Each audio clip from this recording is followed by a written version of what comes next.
अभय एवं ज्ञान।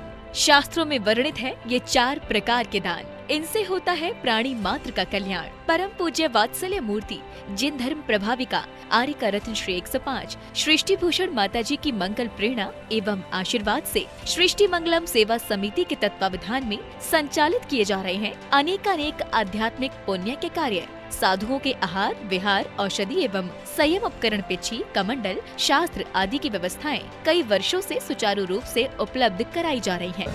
मथुरा जैन 84 श्रमण ज्ञान भारती छात्रावास में अध्ययनरत थे। सूचना मिली दिल्ली से कोई सृष्टि भूषण माताजी मथुरा 84 आ रही हैं। टीम में सबसे पहले सूचना आई आपको बिहार कराने जाना है। हम 2 बच्चे माताजी का बिहार कराने गए। बीच में वृंदावन मिला तो माताजी ने कहा अपन को यहाँ पर प्रेम मंदिर देखने जाना है। मुझे लगता है वो माताजी के साथ प्रेम मंदिर देखने गए और कब मुझे संयम से प्रेम हो गया मुझे ही नहीं पता चला। इतने दिन से था कि माताजी को साक्षात सुने और आज वो सुनने का सौभाग्य हमको प्राप्त। माताजी बोल रही थी हम तो बकवास करते हैं। अब देखो माताजी, गंगा नदी बह रही है और गंगा नदी का अगर हमने पानी लोटे में भर दिया, अब सचिन भैया वो पानी किसका कहलाएगा, लोटे का कि गंगा का है? गंगा का कहलाएगा। गंगा नदी के पानी को अगर हमने लोटे में भी भर दिया, ग्लास में भी भर दिया, तो वह पानी लोटे का नहीं हुआ, वो पानी ग्लास का नहीं हुआ, वो पानी तो गंगा नदी का ही रहेगा। इसलिए माताजी कोई मुनिराज प्रवचन करे या कोई माताजी प्रवचन करे, वो माताजी और मुनिराज के प्रवचन नहीं होते, वो तो तीर्थंकर भगवान के ही प्रवचन है। इसलिए जब माता जी को जब यहाँ का साक्षात देखा और यहाँ का दर्शन करके अपने आप में इतनी हृदय में खुशी हुई कि मैं आप जो थकान हो रही थी वो थकान दूर हो गई है। क्योंकि कहते हैं पत्थर हो चाहे ककरीले हो, जहाँ देव शास्त्र की भगवान के चरण मिल जाते हैं अपने यहाँ थकान दूर हो जाते हैं। कि सृष्टि भूषण माता जी का यहाँ आहारचर्या चलती है। शुद्ध भोजन करना था, मैं एक बार गया और वहाँ बड़ी अच्छे तरह से उन्होंने हमें आहार भोजन करवाए। तो इस प्रकार से ऐसा जो आपका कार्यक्रम चल रहा है पूरे देश में वो एक अनूठा है और आपके जितने भी कार्य हैं बहुत अच्छे सुचारू रूप से चल रहे हैं। इसी भावना के साथ और आगे भी इसी तरह चलते रहें, भगवान से मेरी यही प्रार्थना है।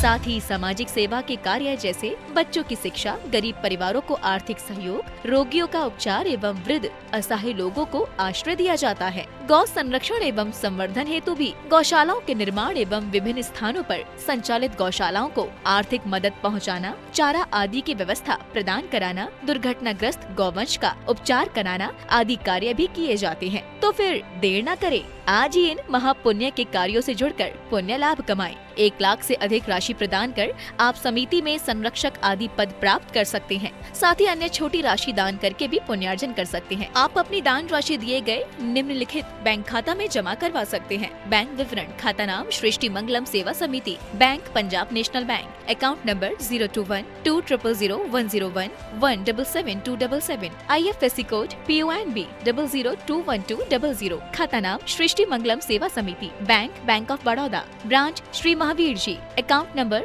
0119010032429, IFSC कोड BARBO SHRIMA। अधिक जानकारी एवं आपके द्वारा दी गई सहयोग राशि के रिसिप्ट प्राप्त करने हेतु संपर्क सूत्र 9376571003, 9376571001। सृष्टि मंगलम सेवा समिति से जुड़ने वाले सदस्यों का नाम एवं फोटो जिनवाड़ी चैनल पर प्रसारित किया जाएगा।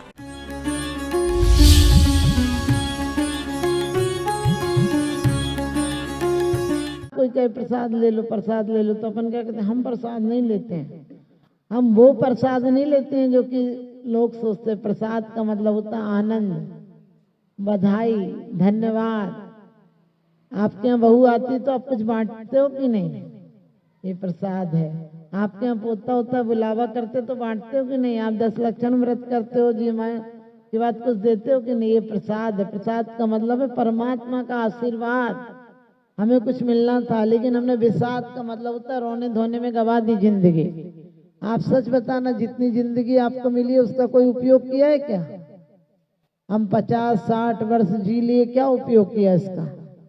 कुछ भी उपयोग नहीं किया। वो ही सुबह से उठना, नहाना धोना, खाना पीना, बर्तन, बच्चे, शादियां, विवाह, जापे, होन व्यान, और अपन जाने की बेल आ जाती है। जब तक बाजार लग नहीं पाता है तब तक उजड़ने का समय आ जाता है। जब तक हवेली सज नहीं पाती है तब तक गिरने का समय आ जाता है। जब तक हम श्रृंगार नहीं कर पाते हैं तब तक बुढ़ापे की निशानी कहीं ना कहीं से आ जाती है। लेकिन हम जीवन में ये सोच लें कि हमें जीवन घर बनाने को नहीं मिला है, जीवन हमें परमात्मा बनाने को मिला है। आज जीवन में 3 चीजें खो गई हैं। आज जीवन मधुमक्खी का छत्ता हो गया। आप सोच कर देखना, यहाँ भी बैठे हो तो भी भिनभिनाहट हो रही होगी अंदर। यहाँ बैठे हो हमारा सुन रहे हो लेकिन अपनी अलग सुन रहे हो। यहाँ बैठे व्यक्ति भी अंदर अंदर ये कहना है, ये सुनना है, ये काम बाकी रह गया, ये और हो जाए, बस इतनी कृपा हो जाए इनकी कि एक बढ़िया मकान और बन जाए। बढ़िया मकानों में तुम रहोगे कि तुम्हारे बाद वाले रहेंगे? तुम तो 10-15 साल, 20 साल रह लोगे, 25 साल रह लोगे, और रहने के लिए कहीं भी रहा जाता है। लेकिन जो स्वयं में रहता है उसका रहना सार्थक हो जाता है। स्वयं में रहने का मतलब इतना ही है, हम कैसी भी परिस्थितियों में ज्ञाता दृष्टा बने रहे। हम हर परिस्थितियों में ये सोचे कि थोड़े दिन का सराय खाना है, मिल के रहना है। मेला में कोई हमें गलत आदमी मिल जाए तो याद नहीं रहता, हाँ होगा ना कोई, अपन को क्या करना, चलो अपने रास्ता चलो। और यहाँ इतनी आसक्ति है कि अच्छा हुआ वो तो अपन को मरने की व्यवस्था है। यदि 1000-2000 साल जी रहे होते तो अपने बच्चों तक को कुछ छोड़ के नहीं जाते, तो मजबूरी है इसलिए बच्चों को छोड़ के जाते हैं। कौन जाता है अपने? क्योंकि कहते हैं सोने चांदी से यदि भरता पेट तो इकट्ठे कर लेता मैं भी हीरे मोती, कहाँ ले जाएगा पगले कफन में जेब नहीं होती। कहाँ ले जाएगा पगले कफन में जेब नहीं होती। कोई कहता है मैं सोने के महल बनाऊंगा, कोई कहता है मैं शहंशाह बन जाऊंगा। पगले ये क्यों नहीं सोचता कि 2 दिन का मेहमान हूँ, बाद में दफना दिया जाऊंगा, बाद में दफना दिया जाऊंगा। सबके साथ देखिए, कोई दफनाया जाएगा, कोई जलाया जाएगा, लेकिन सबको खाक में मिलाया जाएगा। कोई ये पूछता है कि तेरा व्यापार कितना है, कोई पूछता है तेरा परिवार कितना है, कोई पूछता है तेरा सत्कार कितना है, लेकिन किसी ने आज तक नहीं पूछा तुझे प्रभु से प्यार कितना है। हम जो कह रहे हैं कि भगवान हमारी आंखें तृप्त हो गई तुम्हारी दर्शन करके, ये भी आंखों का विषय था। ये भी क्योंकि हमने सोच लिया भगवान दिख गए तो आंखें तृप्त हो गई, भगवान के दर्शन नहीं हुए तो जैसे नहाना धोना खाना बर्तन मांजना ये काम छूट जाए तुम्हारे तो तुम्हें आकुलता होती है। ऐसे ही कामों में से एक मंदिर नहीं आते तो भी तुम्हें आकुलता होती है, अंदर से होती है। ये अभी धर्म की शुरुआत नहीं है। जिस दिन हम जहाँ बैठे, कई बार होगा बुढ़ापे का समय आएगा, हाथ पैर नहीं चलेंगे, लेकिन अभी से ये आदत बना ली हमने कि भगवान के दर्शन नहीं हो तो आंसू गिरने लगते हैं। अंदर के भगवान के दर्शन कब होंगे? जब आंसू गिरेंगे। अंदर के भगवान के दर्शन तो अभी तक नहीं हुए। भगवान आज तक कोई बना है किसी के आशीर्वाद से नहीं बना है, स्वयं के पुरुषार्थ से, कसायों की क्या कहते हैं निर्मूल करने से बनाए, कसायों को ध्वस्त करने से बनाए। हम तो कसायों को रोज बढ़ावा दिए जा रहे हैं। हमारा हाल तो वो गए कि पेड़ के पत्ते काटे जा रहे हैं और पेड़ को पानी दिए जा रहे हैं। रोज एक बात कोई कह दे तो 4 सुनाने को तैयार रहते हैं। एक जरा सी गलती हो जाए महीनों सालों तक हमारी गांठ नहीं खुलती है। और हम आज आपने देखा कभी भी किसी जानवर की हिंसा देख लेंगे हम तो हमें हंसी आ जाती है, अरे वो तो ऐसे ही पकड़ रहा है, वो उन्हीं का है। लेकिन उन्हीं का क्या है, हकीकत तो कुछ और ही है। सोचना, हमने यदि आज भी जैन कुल पाकर अपना कल्याण नहीं किया तो कुल हमारा कल्याण नहीं करेगा। जन्म से कोई जैन नहीं होता है। आप कहते हो हम 40 दिन 45 दिन बाद जैन बना देते हैं, बनाने से होगा कि स्वयं बनने से होगा? स्वयं बनने से होगा। बना कोई कैसे देगा? कोई तस्वीर थोड़ी है दूसरा कोई बना देगा। हमारे अंदर जिनत्व के भाव आएंगे तो हम जैन बन पाएंगे। लोग कहते 3 काम कर लो बस जैन हो जाओगे। रात्रि भोजन मत करो, छान कर पानी पियो और देव दर्शन करो। लेकिन तीनों में लॉजिक था। हमारे आचार्यों ने यदि कहा था और आज विज्ञान भी कह रहा है, हमारे जीवन में 3 काम खो गए। सम्यक आहार खो गया, सम्यक व्यायाम खो गया और सम्यक निद्रा खो गई। आपने आज से 50 साल पहले कभी नहीं सुना होगा किसी को कि नींद नहीं आती है। क्या नहीं आएगी? रात भर उल्लुओं की तरह जागते हैं, दिन भर गधों की तरह दौड़ते हैं। सच्चाई यही है, क्योंकि आज हमने काम घर घर काम वाली लगा ली है। हर काम को काम वाली है। और शरीर व्यायाम नहीं करेगा तो इसे आराम की जरूरत ही नहीं है। और दिन में हमने कहा कि दिमाग को मधुमक्खी का छाता बना दिया। इतनी भिन्न भिन्न होती रहती है कि सच पूछो अंदर तो कोई आवाज, इसकी अंदर की आवाज सुनते नहीं। सच बताना, आप लोग मंदिर में पूजा कर जाते हो, फिर ये लगता है क्या कि इतनी सी जल से जन्म जरा मृत्यु विनाश हो रहा है क्या? इतना इतना सा लिया चम्मच में जन्म जरा मृत्यु विनाश ना है, संसार ताप विनाश ना है। वही काम कर रहे हैं हम, संसार के ताप को बढ़ाने का तो काम कर रहे हैं और संसार ताप विनाश नहीं कर रहा है। संसार ताप कब बढ़ता है? किसी की गालियों से हमारा ताप बढ़ता है कि नहीं? वो ताप हमें खबर देता है बुखार की तरह। बुखार हमें खबर देता है कि तुम्हारे अंदर बैक्टीरिया आ गए, तुम संभलो। कोई कहे पानी की पट्टी रखो तो बुखार कंट्रोल हो जाएगा, और पानी की पट्टी की जगह तुम हौद में ही डाल दो मरीज को तो मरीज ही निपट जाएगा। कुछ देर कंट्रोल, थोड़ा सा टेम्परेचर कंट्रोल हो सकता है। और वैसे भी आदमी की औकात कितनी, 12 डिग्री औकात है। इधर 98 से कम हो जाए तो चला जाएगा और इधर 110 से ज्यादा हो जाए तो चला जाएगा। 12 डिग्री हमारी कीमत है। हमारे शरीर का तापमान कितना है और कितने तप रहे हैं, दुनिया से तप रहे हैं। हम दुनिया को देख के कह रहे हैं बड़ा दुख हुआ, उसके घर ऐसा हो गया। जब उसकी बिल्डिंग बनी थी तब उसके घर आनंद मनाने गए थे। यदि किसी के खूब छप्पर फाड़ के पैसा आ रहा है, आपको खुशी होती है? आप रोज बोलते हो ईर्षा द्वेष रहे ना हमारे, ईर्षा द्वेष। अरे कितनी ईर्षा है। सच बताना, किसी के घर भंडारे भर जाए तो क्या भाव आता है? अरे ना जाने कौन सा 2 नंबर का काम कर रहे तो इतना पैसा आ रहा है। हम लोग क्या बोलते हैं, उन जैसा मकान बनाना है। उन जैसा मकान, उन जैसी बेईमानी या सत्य चोरी हमें भी करना है, इसका मतलब।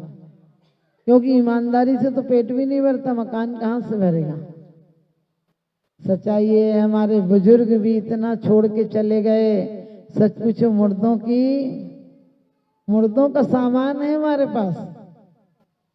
वो मर गए तो वो मुर्दों ही का तो सामान हुआ। वो भी इतनी आसक्ति से इकट्ठा कर करके गए थे, और अपने बदन पर न ढंग के कपड़े पहने, न ढंग का खाना खाया। बच्चों के लिए अपन उनको याद कर रहे। यदि याद भी कर रहे तो दिवाली, दशहरा या किसी जिस दिन उनकी मरण हुआ था उस दिन बोलते पुण्य स्मृति। उनकी स्मृति में वो एक भी पुण्य कर गए जो पुण्य स्मृति कह रहे हैं। अपनी स्मृति में तो पाप के अलावा कुछ नहीं कर गए, और फिर भी हम कह रहे हैं उनकी पुण्य स्मृति में हमने ऐसा किया। अरे उनकी स्मृति तो चली गई, अपनी स्मृति में कुछ नहीं कर गए। हम अपनी स्मृतियों को पुण्य स्मृति बनाएंगे। हमने कहा 3 चीजें जीवन में खो गई। सम्यक आहार। हमारे यहाँ सुबह से इतनी मेहनत होती थी कि 9-10 बजे खाने जब बैठते थे तो जी खुल के भूख लगती थी। अब सुबह से नाश्ता कर लेते हो, खाना तो 2 बजे अपने आप खाओगे। 1 डेढ़ बजे 2 बजे खाना खाओगे तो शाम को भूख कहाँ से लगेगी। और विज्ञान कहता है दिन श्रम के लिए है, रात विश्राम को है। दिन में देखो कमल फूल जाते, कमल खिल जाते हैं, पूरी प्रकृति में पक्षी चहकने लगते हैं, जानवर चलने लगते हैं, सब कुछ प्रकृति पूरी सुबह सुबह प्रफुल्लित होती है। शाम को पक्षी तक अपने घर लौट जाते हैं, जानवर तक लौट जाते हैं, खाना जानवर तक शाम को खाकर निपट जाते हैं। ये अजीब प्रकार का जानवर है जो रात में भी खाता और दिन में भी खाता। अपन रात्रि भोजन का त्याग हो तो क्या कहते, थोड़ा सा दिन दिख रहा है, आ जाओ छत पे खा लो, अभी तो यहाँ दिन है। कहते हैं आ जाओ जल्दी से यहाँ खा लो, यहाँ पे अभी दिन दिख रहा है। और ठूस ठूस के खाते हैं, अरे आंतों के पास दांत थोड़ी हैं। आपने पचाने का और दुगना काम उनको दे दिया।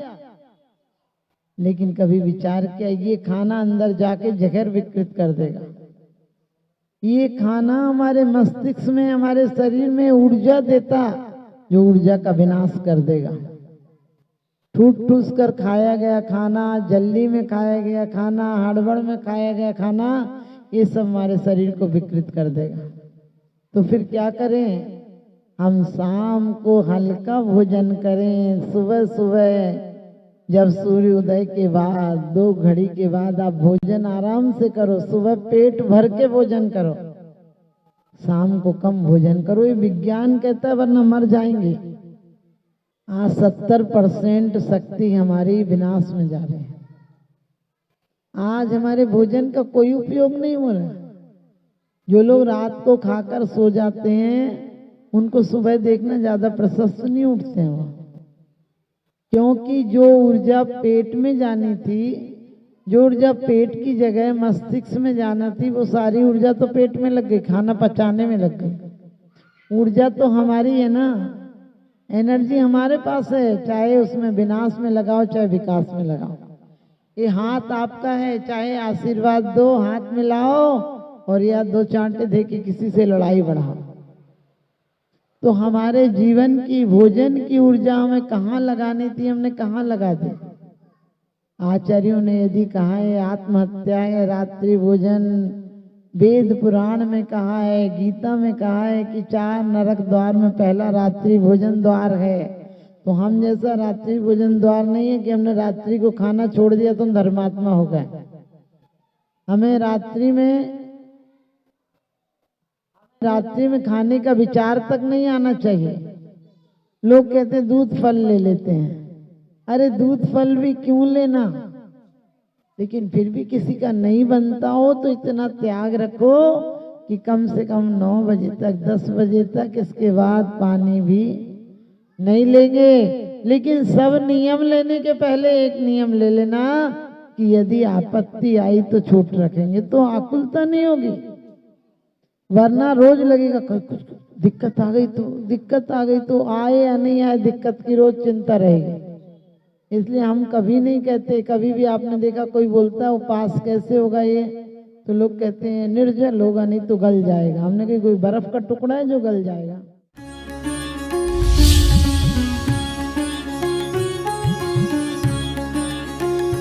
भगवान पार्श्वनाथ धाम काकोरी में स्थित साधु सेवा धाम आगम के पथ पर चलने वाले ऐसे दिगंबर जैन मुनिराज, आरिका माता जी व अन्य त्यागी वृत्तियों के विश्राम एवं आहार की पूर्ण व्यवस्था कर रहा है, जो अत्यंत वृद्ध अवस्था में है या रोगग्रस्त हैं। आप भी इस पुण्य कार्य में सहभागी बने और पुण्य के भागीदार बने। एक दिन के चौका की राशि मात्र 2100 रुपए, 10 साल की पात्रता